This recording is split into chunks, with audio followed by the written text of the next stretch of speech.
Amigues, amics, bon dia. Una salutació fraternal de la delegació de les comarques gironines. Començaré la meva intervenció amb dues cites que m'han ajudat a confeccionar, després del treball col·lectiu de la delegació, aquesta intervenció. La primera és d'Einstein. L'única manera racional d'educar és amb l'exemple. I l'altra de Lippmann, que diu: on tots pensen igual, no pensen gaire.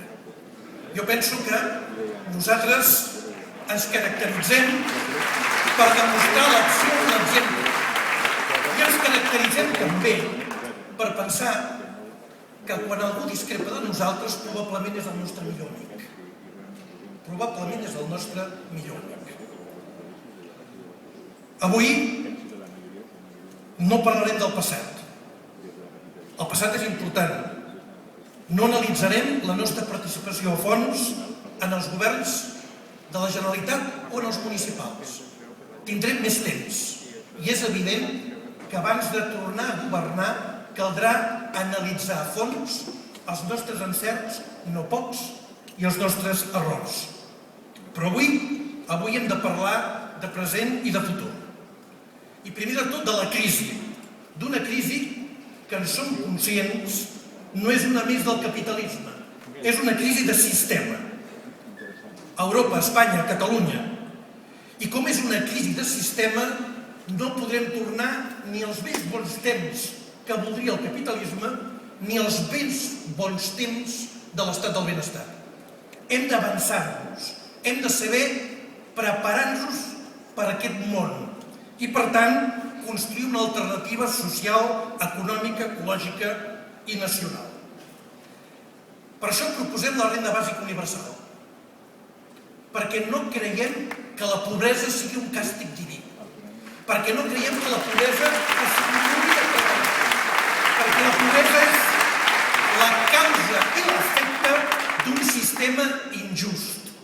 I per això la renda bàsica universal treu del dogall del capitalisme als treballadors, perquè necessiten ser explotats per menjar. Això és la nostra alternativa i és per aquí on hem d'anar. Com també entenem que ja no tornarà als temps en què Europa fabricava i explotava el tercer món. I per tant, s'haurà d'anar a un model de repartiment del treball, de treballar possiblement menys i possiblement cobrar menys, perquè ara el capitalisme vol que treballem més i cobrem menys. És en aquest marc que l'objectiu central nostre és: no pot haver-hi un jove sense feina, no pot haver-hi cap govern digne que no es plantegi aquest fet, cap jove sense feina. I aquest és l'objectiu de grans, joves i petits. Repartir el treball, perquè amb la renda bàsica universal podem assegurar que allò que està passant avui, que l'avi amb la pensió o que el pare que treballa, està mantenint diferents generacions.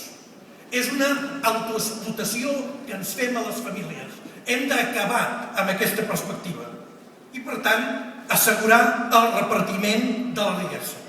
Cal una nova manera d'entendre el treball, d'entendre l'ecologia, d'entendre el decreixement, que no ens faci por discutir d'aquest tema, i el canvi energètic com a proposta estratègica.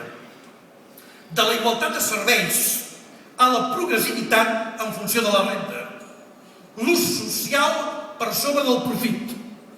I el dret a l'habitatge avui és el paradigma de la lluita de classes real. Alguns poder no recorden, però nosaltres sí, la llei Milà d'habitatge. Un homenatge a Salvador Milà i al govern que va preveure la sobreexplotació que significava l'habitatge. Per això, els nostres adversaris polítics, el primer que van fer, i en plena crisi, a la llei Òmnibus, treure els elements claus que avui serien imprescindibles en la lluita quotidiana. Per això estem al costat de la pah. Bé, no estem al costat de la pah, formem part de la pah. I d'aquí el meu homenatge, la meva solidaritat a la Núria Langa de Banyoles, que els Mossos d'Esquadra l'han acusat de, com ho diríem, el que ara sembla que tot està prohibit sempre i quan no donis la raó als que manen. És a dir, el carrer ni era de Fraga fa 50 anys, ni és d'aquests efímers consellers d'Interior que l'únic que fan és protegir el capital i no els ciutadans.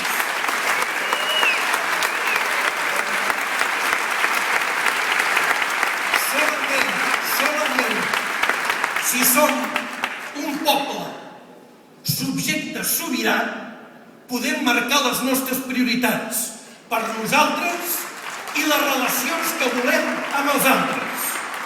El canvi social, econòmic i ecològic és també l'exercici de la nostra sobirania. L'ordre dels factors no altera el producte. L'absència de l'un o de l'altre, sí. No ens ha de fer por als federalistes i als independentistes parlar d'aquest tema i arribar a un objectiu comú. Per això estem aquí. No hem de tenir por a dividir-nos, perquè no ens podem dividir, perquè tenim moltes més coses en comú. La lluita contra l'explotació, la lluita per la llibertat, la lluita per la igualtat. Per tant, que ningú tingui por de parlar clar.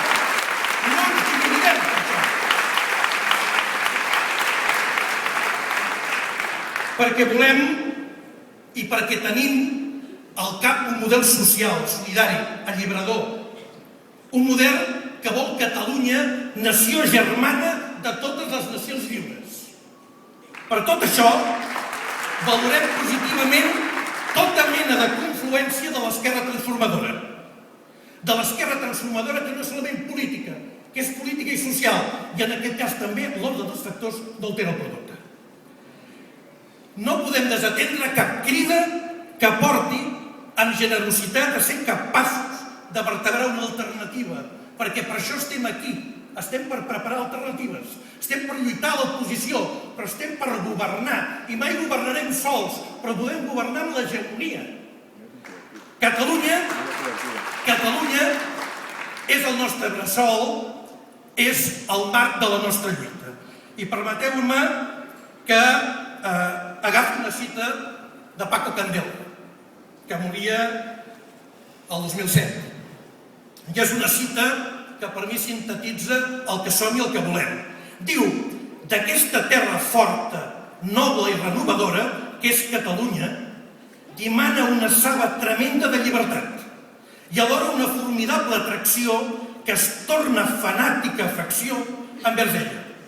Aquests altres catalans, ben polits ja exteriorment, alletats, com hem dit abans, pel país, es veuran cridats a una curiosa tasca, la revaloració de la novíssima Catalunya.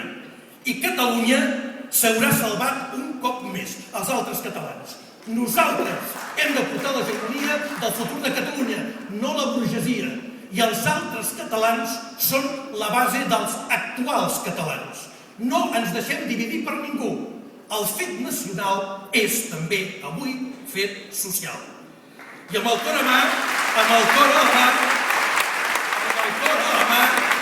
recordem que som hereu dels lluitadors del segle XX, els que no escatimaren temps, esforços i fins i tot la vida, sabent que no hi ha drets reals si no s'exerceixen amb llibertat i igualtat. Som hereus i companys de Joan Comorera, de Gregori López Raimundo, d'Antoni Gutiérrez Díaz, de Rafael Ribó, de Joan Saura i companys de Joan Herrera i López.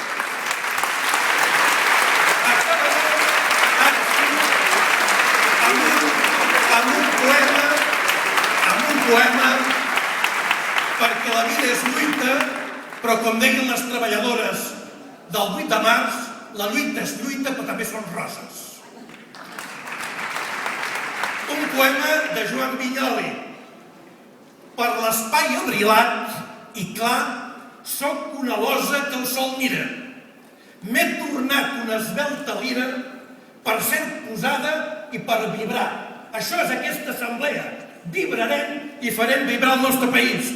Bona jornada, bona assemblea, salut i felicitat.